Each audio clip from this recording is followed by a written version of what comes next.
So, Derek, as you know, I work a lot with realtors, and realtors traditionally are going to work with the public, people who are looking to, of course, buy and sell and maybe even rent properties.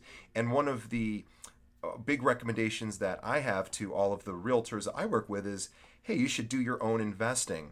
And of course, this doesn't apply just to realtors, but to the general public. So let's talk a little bit about our real estate investment class.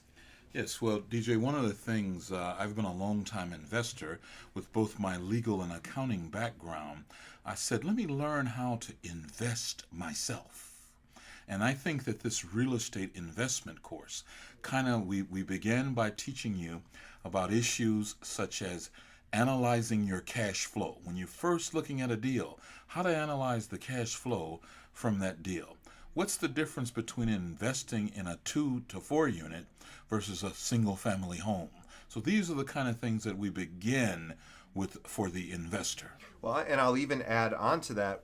Before even getting to the deal, we talk about how to go out and find those opportunities, because for many people, they are unaware of the various opportunities that may be right in front of them. Not every home is listed on the MLS. Absolutely. And so we talk about how do you go about finding properties, and also reaching out to those owners and sellers, and maybe even convincing somebody who's not quite ready to sell, an opportunity for them that might then put that as an opportunity for you to purchase. But we also, once you find the deal, we do talk about financing, correct? Absolutely. Relative to creative financing, understanding how to ask a seller to hold the mortgage, ask a seller to entertain land contract opportunities, and also talk about the taxation of the real property transaction.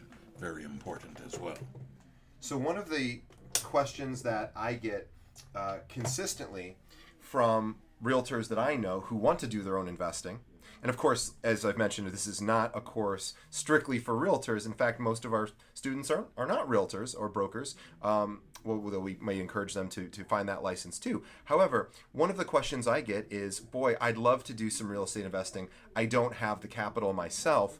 And what's interesting is finding capital is actually not all that challenging. I know you just talked about creative financing, because if you can structure a deal that makes sense, investors come running, banks may come running, different opportunities creatively to find that. So I don't want that to be a stopper for anyone looking to get involved in real estate investing to say, well, I don't have $100,000 in liquid capital to put as a down payment. People who are investors, and I've met hundreds, all would laugh at that, saying that is not, finding the deal is usually the challenging part. Finding the money is actually not that challenging. Would you agree with that? I would, most definitely. There are many sources available to help you as an investor to purchase property. I think, DJ, where the issue comes in with regards to investing that you don't hear much about, particularly on these late night infomercials. The biggest challenge of owning real estate is the management of the properties. And that, I think, makes our seminar a little bit different, because we talk about from a local basis, Chicagoans who own real property. We talk about, first of all, as a landlord, you have legal responsibilities under this Chicago Residential Landlord Tenant Ordinance.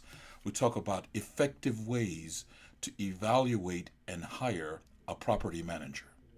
We talk about 10 points of evaluating the property for cash flow, etc. And this is also a class that, as you start to learn about property management, if you are looking to do buy and hold investing, that you start to realize that there is tremendous opportunity there. And many people may go on to then try to find property management opportunities as well, since they now understand how that part of it works. Most definitely. So I think that one of the points that we conclude with in this particular class is that you learn how to acquire property, you learn how to manage property, and then you learn how to evaluate the hiring of a management company. Also very important, and not talked about too frequently in the other real estate seminars. You need local management that understands the local issues. And we also talk about, even if you're doing that management yourself or if you're hiring out, there are tremendous opportunities to create a business for yourself, whether you're just an investor and when you purchase the property, you then hand it off, or if whether you want to continue to manage it yourself. We're going to talk about all of those different topics. So it's a one-day seminar. We do them about once a month. Please check our website for dates. And if you have any other questions, please call the phone number on the website. We'd be happy to answer any and all questions that you might have, and we'd love to see you in the future. Thank you.